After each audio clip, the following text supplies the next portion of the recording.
Welcome, VijayJolly. You've been with the Bharatiya Janata Party for many years now, in fact decades. And in the past, you were also heading or the convener of the overseas cell. So you interacted with many Indians across the world who are either permanently settled overseas or temporarily working or living there. I want to talk to you about how you see the present world situation when it comes to Indians living overseas, the way the world is moving towards protectionism, where people want to keep jobs of their country for people that are nationals of that country.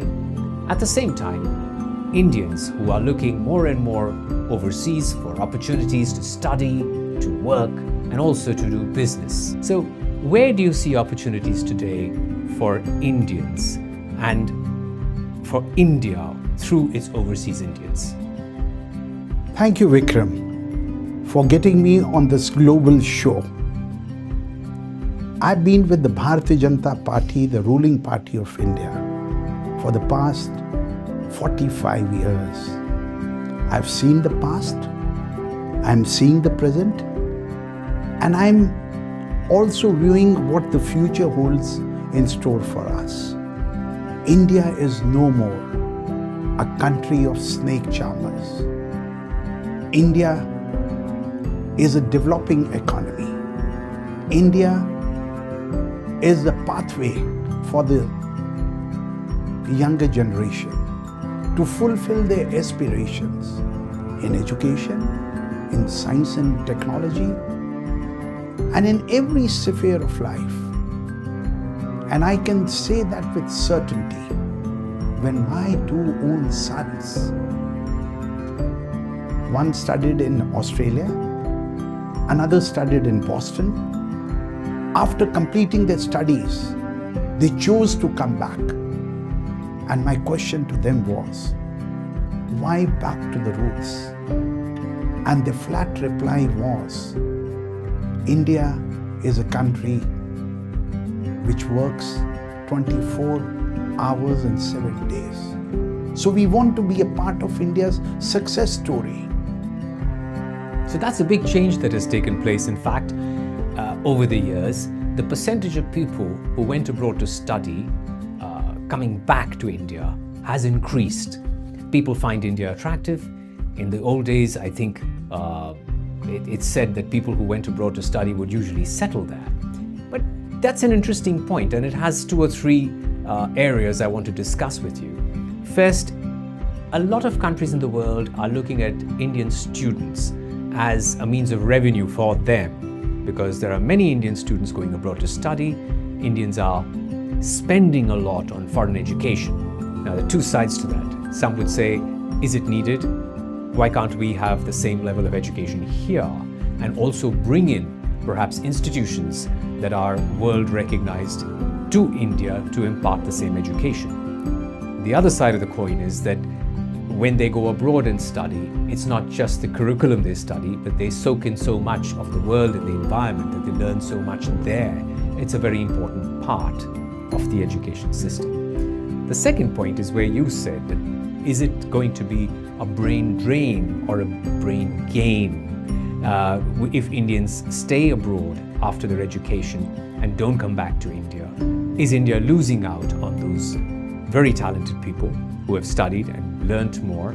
Or is it that in the long run, it would be actually a gain for India, because we get a lot of foreign remittance from Indians who are settled abroad and doing very well. And plus, there's the same question of the soft power.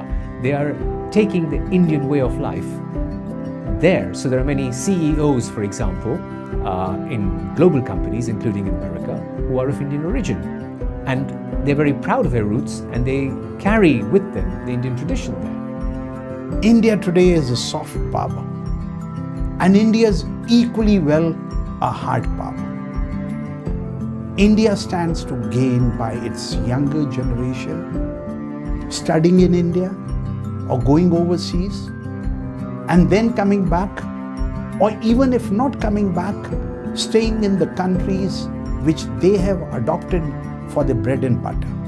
Salute to the non-resident Indians. They're all over the globe. I find them not only in America, I find them in Fiji. I recently traveled over to Qatar. I found the Indians in every segment of the Arab world.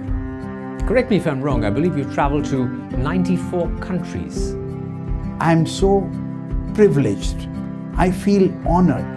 After having traveled across the globe in 94 countries of the world, my mind's horizon has tremendously increased. My knowledge bank, my friendship circle, my public relations, my connections, and my knowledge bank has tremendously increased with these overseas interactions and visits. So when you go overseas and meet the Indians in various countries, what is the common denominator you see, apart from the fact, of course, that they have a lot of love for the country and nostalgia? But do you think we are tapping in enough to utilize that power, that soft power that India has, or is it that we should do more for our overseas Indians? Well, I have seen those times when I would give my passport to an immigration officer on overseas shores, and he would ask, "Which country are you from?" I would say, "India." He would grin. He'd say, "India?" Putting his nose up. And I've seen the present times when I give my passport and they ask me, "From where are you?" I say, "India." Modi's India, developing India, progressing India. That's really motivating for me. And Indians, wherever they have gone all over the world, whether in Uganda, whether in Suriname, whether in Guyana, whether in Indonesia, whether in Thailand, whether in Timbuktu also, in Mali, Indians with their hard work, with the notion to work hard, to earn their livelihood in a peaceful manner, I've always found overseas Indians not only empowering India, not only financially empowering their motherland, but also working sincerely in their adopted countries of livelihood. This is the reason why today Indians in India have put India over to the moon, Chandrayaan 3.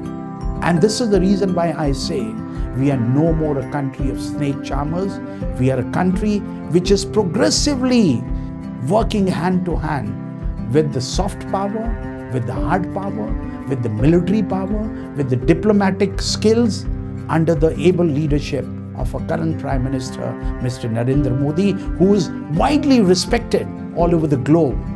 The world leaders shake hands with him, they meet with him, they greet with him, and this is the reason why the people of Indian origin in United States of America are CEOs and chairmen of the largest multinational companies, which give us this momentum, surge forward, work forward, dream forward, engage forward.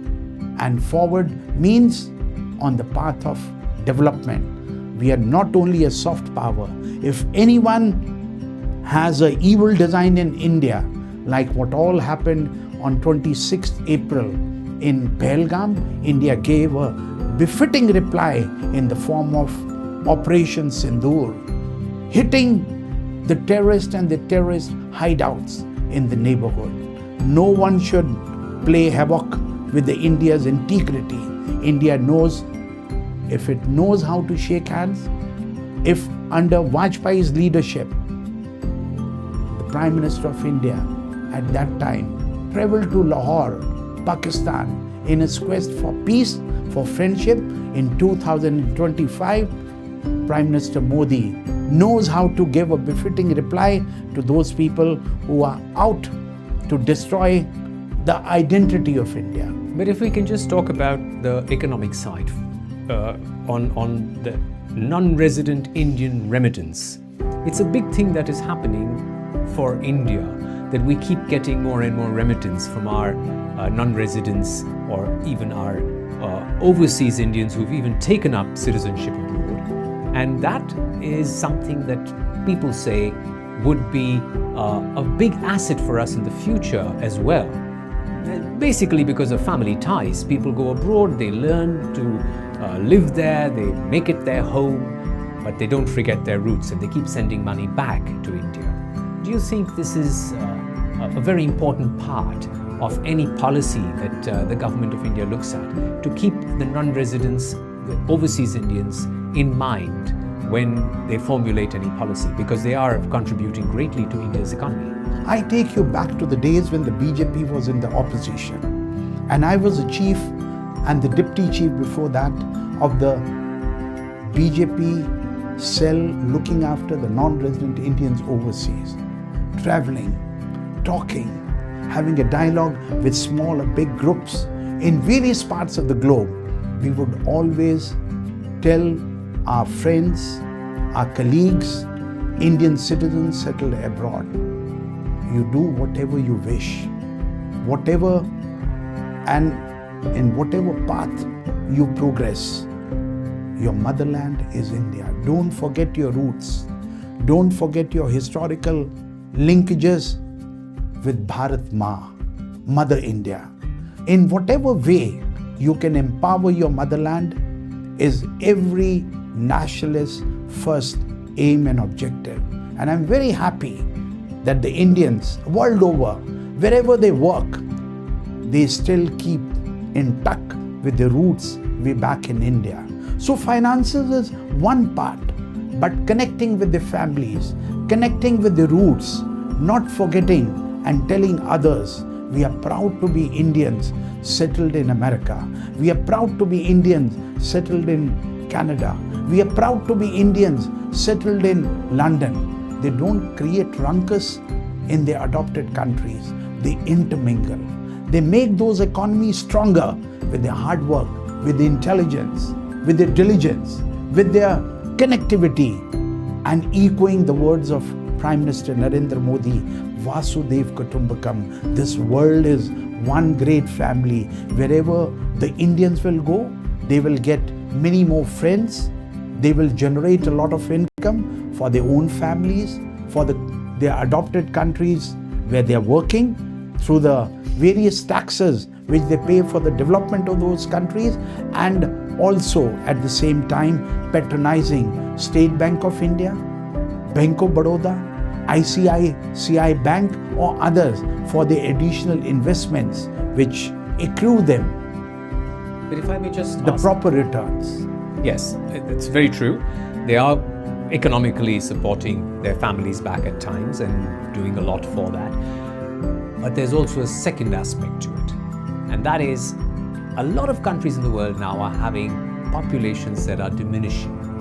Less children are being born, populations are diminishing, and they need people, especially skilled people, to come in and work in those countries. Many are looking at India to try and bring in the best of the best to those countries to work. Do you think this will have some impact on India as well? Some would say that it's positive, that we are getting a lot of people in demand overseas, but then others say that the best may go abroad and not contribute to India, and therefore we would lose out. It's the old brain drain argument. Where do you stand on that? Well, I think India has got a phenomenal manpower which is ideologically inclined, intellectually proficient, well educated. I find construction workers from India doing the best, delivering the best in all the Western economies.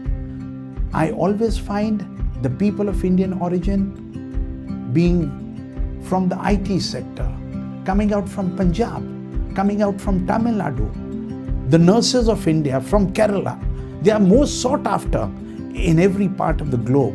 Though nurses could be hired from other countries as well, the doctors, the engineers.